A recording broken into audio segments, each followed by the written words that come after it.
Bismillahirrahmanirrahim. Raditu billahi rabba wa bil islami dina wa bi Muhammadin nabiyya wa rasula. Rabbi zidni ilma warzuqni fahma. Amin ya rabbal alamin. Ibu absen dulu ya. Yunda hadir. Media hadir. Sehat hadir. Ayu hadir. Inaya hadir. Fadil Abid Adi Devi tuh udah hadir semua ya, tidak ada yang apa.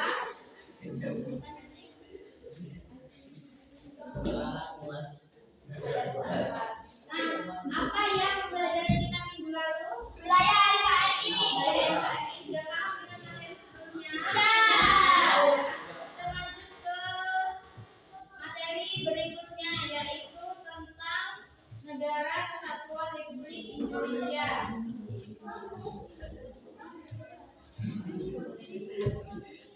Adapun tujuan pelajaran kita hari ini yaitu menjelaskan pengertian dan ciri-ciri negara kesatuan dengan bahasa sendiri, kemudian menganalisis keunggulan serta perbedaan sistem sentralisasi dan desentralisasi secara kritis.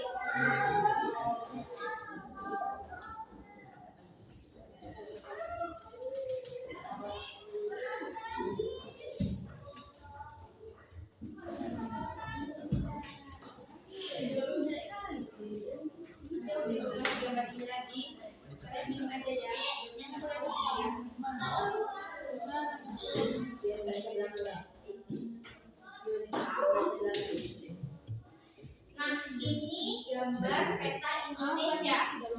Apa yang terjadi kalau di setiap provinsi itu punya presiden masing-masing? Nggak tahu. Nah, sekarang kita bahas kira-kira apa yang terjadi kalau setiap wilayah itu punya presiden masing-masing dan kebijakannya itu pasti berbeda-beda. Sebelumnya kita bahas dulu tentang pengertian negara kesatuan. Apa sih negara kesatuan itu? Negara kesatuan itu negara yang merdeka dan berdaulat, di mana pemerintah pusat punya satu kuasa penuh untuk mengatur wilayahnya. Contohnya Indonesia. Para ahli juga mengungkapkan beberapa pendapat. Suara dan Kansil itu mengatakan negara yang paling kokoh itu cuma ada satu pemerintahnya. Jadi kalau dua, pasti nanti bingung gimana cara mengatur rakyatnya. Jadi negara kesatuan itu hanya satu pemerintahan. Kemudian ada Britannica, itu beliau mengatakan sebuah sistem politik yang semua kekuasaannya berpusat di satu tempat atau pemerintah pusat. Nah, negara kesatuan itu juga keunggulan dan kelemahannya. Keunggulannya itu semua urusan jelas karena dikendalikan dari pusat, satu komandonya. Kemudian pemimpin nasional kualitasnya lebih baik karena diseleksi ketat se-Indonesia. Kemudian biaya pemilu atau demokrasi dan ekonomi bisa lebih murah. Daerah yang kekurangan bisa dibantu dan disubsidi oleh pemerintah pusat. Sedangkan kelemahannya yaitu terkadang ada daerah yang merasa kurang diperhatikan karena pemerintah pusat itu terlalu fokus pada keseragaman.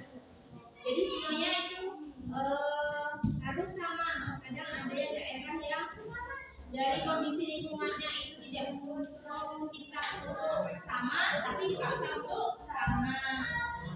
Kemudian daerah itu tidak punya kebebasan untuk membuat aturan sendiri karena dibatasi oleh pusat.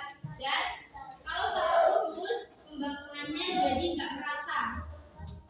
Jadi nanti yang di sebelah sana itu bangunannya bagus, sedangkan di sebelah sini itu masih belum jadi, masih mangkrak. Kemudian pembahasan yang selanjutnya itu tentang ciri-ciri negara kesatuan. Kita ambil negara kesatuannya itu negara Indonesia. Nah, ciri-cirinya itu apa? Itu cuma ada satu pemerintah pusatnya. Jadi nggak boleh ada pemerintahan yang lain. Kemudian yang kedua itu hanya ada satu undang-undang dasar untuk seluruh wilayah. Kemudian yang ketiga itu kepala pemerintahannya itu hanya ada satu dan wakilnya juga ada satu. Kemudian yang terakhir itu ada satu parlemen pusat. Kalau di Indonesia itu ada DPR, MPR, DPD dan DPRD. Nah, cara mengatur sebuah negara kesatuan itu dibagi menjadi dua. Yang pertama itu ada sistem desentralisasi dan yang kedua itu sistem sentralisasi. Sistem sentralisasi itu semuanya berpusat pada pemerintah.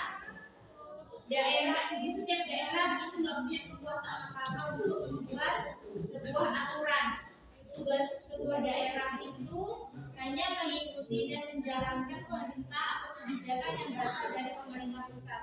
Kemudian sistem yang kedua itu sistem desentralisasi atau otonomi daerah. Nah, pusat ini membagi tugas kepada setiap daerah. Daerah dikasih wewenang untuk mengatur tentangnya sendiri. Itu disebut otonomi. Supaya pelayanan ke masyarakat bisa lebih cepat dan sesuai kebutuhan lokal. Nah, Indonesia itu menganut sistem desentralisasi. Jadi semua peraturan itu daerah punya wewenang untuk membuat peraturan masing-masing untuk daerahnya.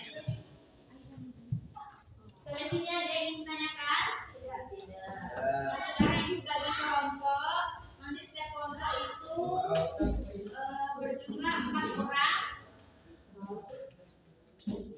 Nanti yang didiskusikan itu tentang perbedaan sentralisasi dan desentralisasi, kemudian alasan memilih desentralisasi dan sentralisasi, dan yang terakhir itu mengapa daerah tidak boleh menabrak atau menyalahi aturan dari pusat.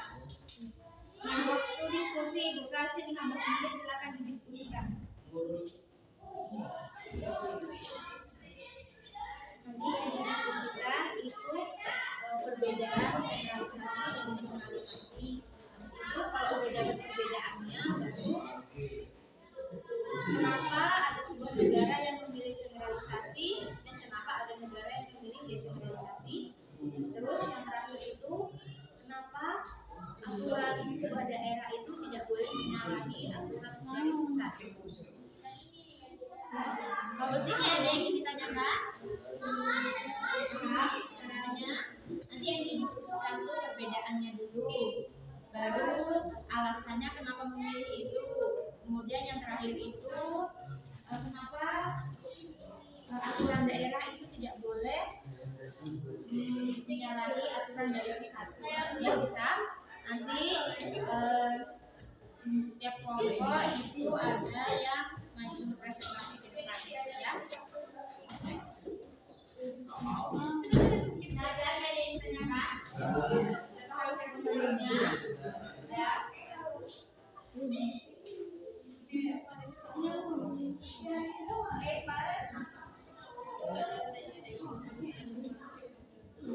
Nah, sudah 15 menit ya. Sekarang Ibu mau kelompok yang paling depan sini dulu untuk maju presentasi.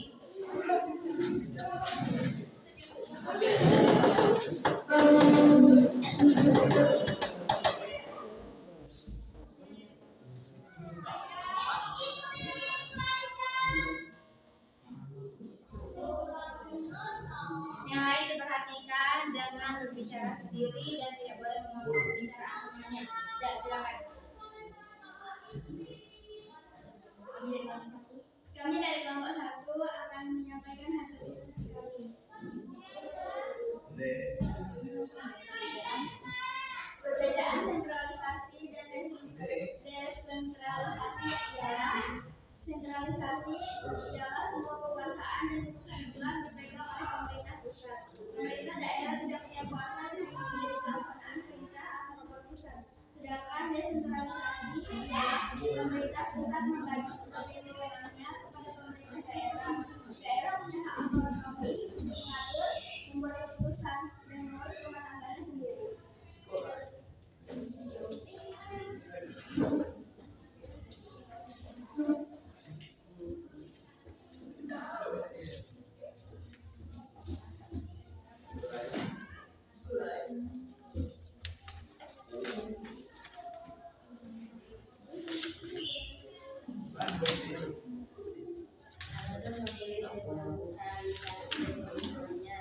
Assalamualaikum warahmatullahi wabarakatuh. Nah, dari penjelasan tadi, kelompok 3 ada yang ditanyakan? Sudah paham? Kelompok 2 sudah paham? Yang berikan tepuk tangan.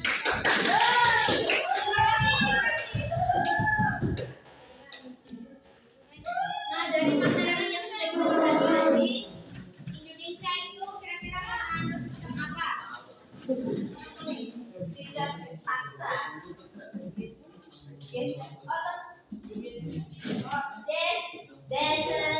Desentralisasi. Yang Indonesia itu menganut sistem desentralisasi. Jadi setiap pemerintah daerah itu punya wewenang untuk membuat aturannya sendiri. Sudah karena waktu sudah habis, Ibu tutup pembelajaran kita sampai di sini. Semoga apa yang Ibu sampaikan dapat bermanfaat untuk kita semua. Amin. Ibu akhiri, wassalamualaikum warahmatullahi wabarakatuh. Waalaikumsalam warahmatullahi wabarakatuh.